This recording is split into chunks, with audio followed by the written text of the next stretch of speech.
Ni function 1, function 2, function 3, function 4, function 5. Ada 5 function. Tapi kalau untuk mandi biasanya macam ni lah. Sekejap. Macam ni okey lah. Ataupun yang ni. Ni. Ada satu lagi. Ni pun okey juga. Tapi yang ni je okey sikit kot.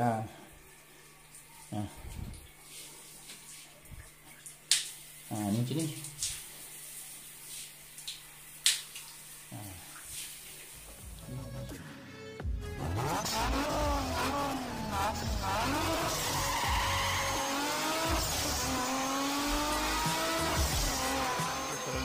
Tengok tu. Hari ni aku nak tukar shower punya ni, spray ni. Tadi beli dekat kedai RM2, RM2.3.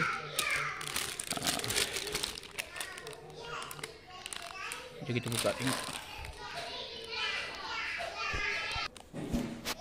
Okey kan. Sini dia ada apa?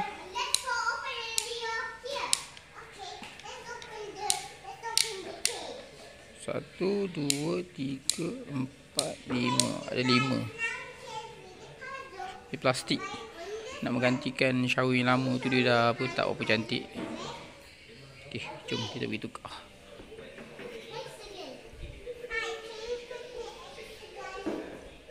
Okey kan, aku nak ganti shower yang lama tu. Dia dah kurang cantik. Kita test tengok.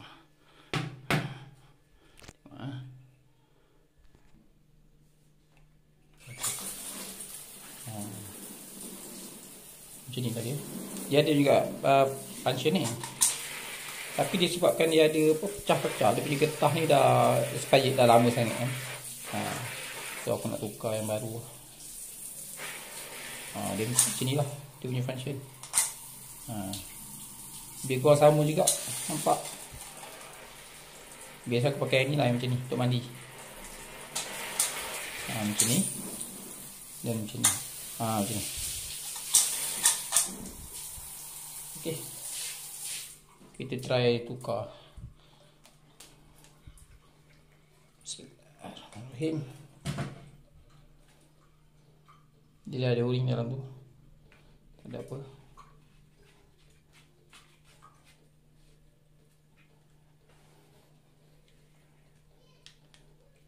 Okey. Bismillah. Kan. Dia apa jenis halus punya. Ni nombor 5, nombor 4. Nombor 4 ni sesuai lah nak mandi. Kalau yang nombor 3 macam ni. Masih nice lah. Harga pun RM2.30. Okey lah kan. Ni harga macam ni. Ni nombor 5 dia sama macam yang ni lah. Tapi kalau kita nak mandi, nak guna yang ni okey lah. Yang ni ataupun yang ni ke, yang ni ke. Yang ni dia halus. Halus. Okey juga. Yang ni pun okey. Yang ni pun okey. Yang ni pun okey. Ni. Sini. Kalau kat shower tu macam ni lah kan. Sekejap.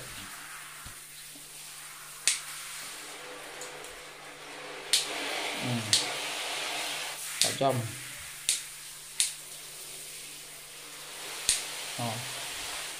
Dia tahan.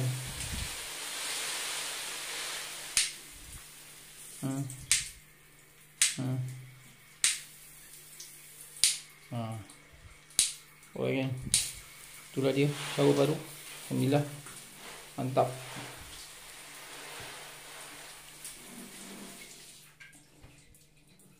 Harga pun murah kan. Beli kat kedai RM2. Cuma ni dia plastik. Yang ni dia, yang original dia media, nampak. Media sama macam kita ke ni. Itu media. Dah lama sangat dah. Dah masanya untuk tukar. Tapi dia punya ni tak rosak, cuma aku nak tukar je lah. Sebab dia punya ni dah macam dia sembur, dia dah tak ni dah. Ada yang ke tepi ke tengah. Alright geng, moga bermanfaat. Assalamualaikum.